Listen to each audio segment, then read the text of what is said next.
Now, commercial real estate is in the midst of a serious slump. I'm sure you've heard about it. But is it going to get worse before it gets better? For an insightful assessment on the pressures facing the commercial real estate market, we've assembled a roundtable bringing in a variety of perspectives to the table. Activity has slowed to its lowest level in 15 years. Demand for office and retail space has collapsed. Joining us to talk about this right now, we have a panel of experts, and we're going to talk about it. I have with me Robert and Samuel. We're going to talk about that. Kermit Baker is going to join us as well, Chief Economist from the American Institute of Architects. We have Lawrence Yoon, Chief Economist from the National Association of Real Estate. Sam Chandan here, President of Real Estate Economics and Professor of Real Estate at the Wharton School, and Robert Sammons, Managing Director of Research at Colliers ABR, is here. Thank you, gentlemen, for joining us. Let's talk, first of all, and let me start with you, Sam, about the possible time bomb that commercial real estate could be for the economy. We have had guests,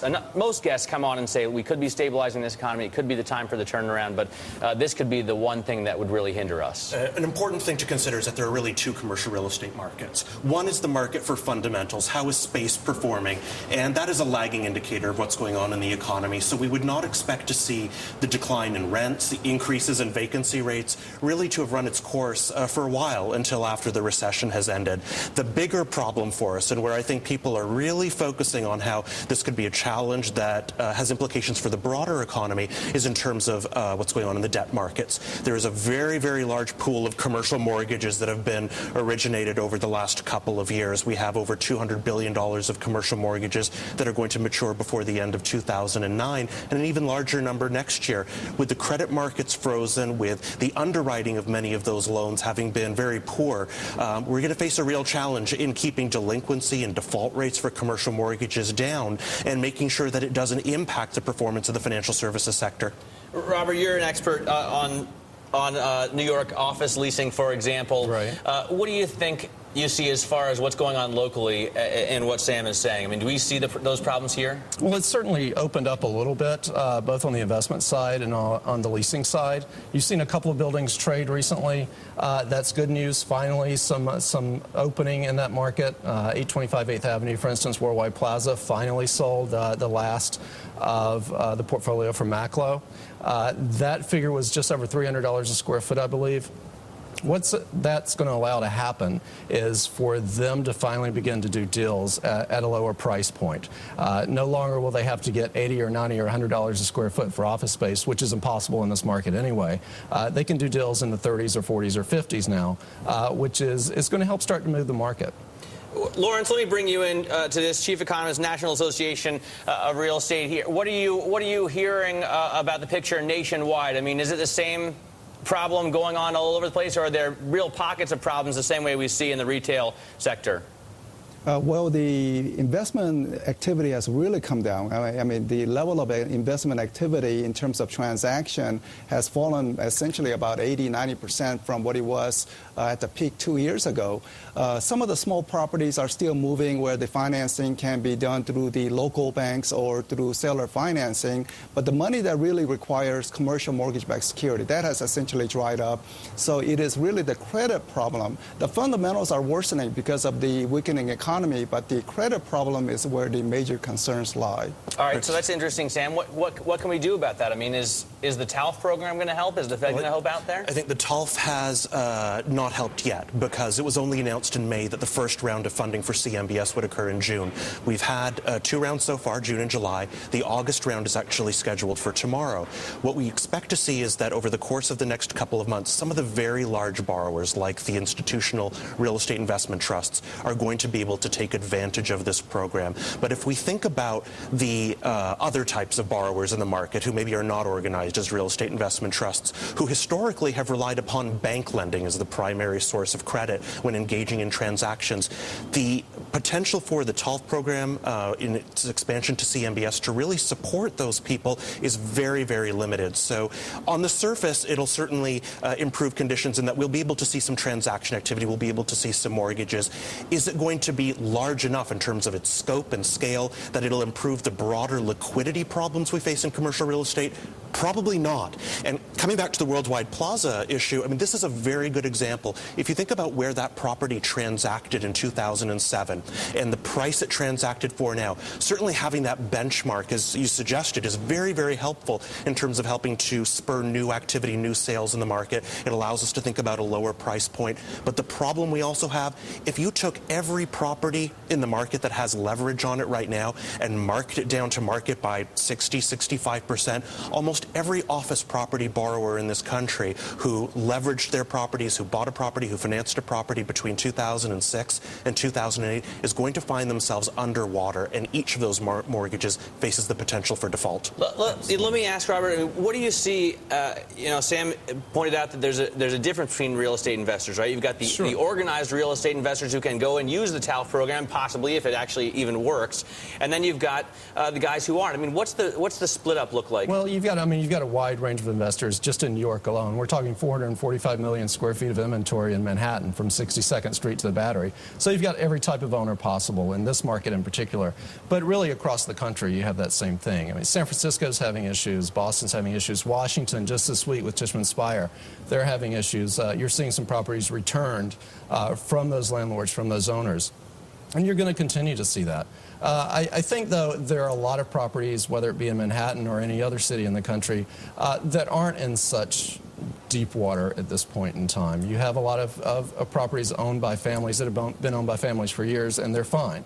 So, yes, things are bad. Well, you mean properties where they aren't leveraged, where they don't have any money borrowed on them? Well, absolutely. Yeah. And those properties will be fine. But the trophy properties, a lot of the trophy buildings in a lot of these top-tier markets, they are having issues right now. Do you expect Lawrence, prices to keep falling? Because that's an issue, obviously, in retail. I think the prices will continue to fall. I mean, it has already fallen sharply in a very short span of time. But given the weakness in the fundamentals with rising vacancies, rents are being cut steeply, and combine that with essentially only few buyers, potential buyers in the marketplace where people have cash. Now, people who need financing, it's very difficult to get into the market. So the condition of weak demand, additional weakening in the economy, I think there's more room for prices to fall before it begins to stabilize. All right, hang on a second, Lawrence. I know, Sammy, I know you want to jump in here. We're going to take a quick break. We got to take a break for a commercial. We got to pay the bills somehow. When we come back, we'll talk about how much further those prices could fall, and I also want to focus on how much the TALF program really can help. It's tough to finance these long tails with bullet financing. We'll be back in 2 minutes. All right, we are back now with Lawrence Yun, Chief Economist for the National Association of Realtors, and still in the studio with us, Robert Sammons, Managing Director of Research at Colliers, ABR, and Sam Chandan, President of Real Estate Econometrics, and Professor at Wharton. Professor, why don't we start with you? I know you wanted to make a point before when Lawrence was talking about there's still room for prices to fall, and you want to point out, I think, that there is still some upside to this. Sure, there are a couple of things. Certainly there's downward pressure on prices, not only because of the fundamentals, but because of an increasing number of delinquency and defaults in the market, exerting downward pressure. But there is an upside from all of this. There were many operators in the market, people who will buy properties and then plan to operate them, own them over a long period of time. And in 2006 and 2007, when they looked at the direction of pricing in the market, for a lot of them, when they asked, can I make these numbers work? Can I justify these prices given the underlying cash flow of the property? A very, very difficult set of numbers to make work. Right now, they're looking at the buildings and saying, prices make a lot more sense. I know the next couple of years are going to be difficult because I've got to manage around potentially increasing vacancy rates, very challenging lease rollover negotiations. But at the end of the day, the pricing does make a lot more sense given the cash flow trajectory if I'm a very good operator who knows how to manage a building. Is there a way, and Robert, maybe I should ask you this because you've got the knowledge on the ground, is there a way to rework these mortgages the way that we're trying to deal with some of the residential mortgages? It's obviously so hard if it's all cut up, right, and sold off in tranches. That's the big problem. Nobody knows who owns what at this point. It's very difficult to figure all that out. I don't know how it's going to end up, honestly. It's going to take 2 or 3 years to work out, and it's going to take the government's help to do that, unfortunately. But it eventually will work out. I wanted to jump in real briefly here and kind of give you an idea of what's going on the ground on the leasing side of things. around September when Lehman Brothers crashed, the market froze as far as leasing activity went. No one knew what to do, so no one did anything. No leasing activity whatsoever for the most part until about April or May when it finally opened up again. And we saw a lot of renewals going on, some relocations. But finally, the market opened up a little bit. There was activity again. And there was some feeling that, hey, this will come to an end. We feel comfortable signing a new lease. In the beginning, there were short-term leases because they really didn't know how long this economic downturn would last. Now you see 10 and 15-year deals being done once again, finally, after 9, 10 months of no activity. Is that, Lawrence, is that going on across the country? I mean, are you seeing this sort of open up a little bit, this market sort of open up, even if there is room for prices to come down still? You know, I would say that, you know, overall the forces are downward. However, there's a few upside opportunities, and the one way to view it is when the Lehman Brothers went down, credit, you know, there were no credit available. Now that the credit market is loosening up, banks are recapitalizing, making profit, maybe some of that money will begin to trickle into the commercial real estate market.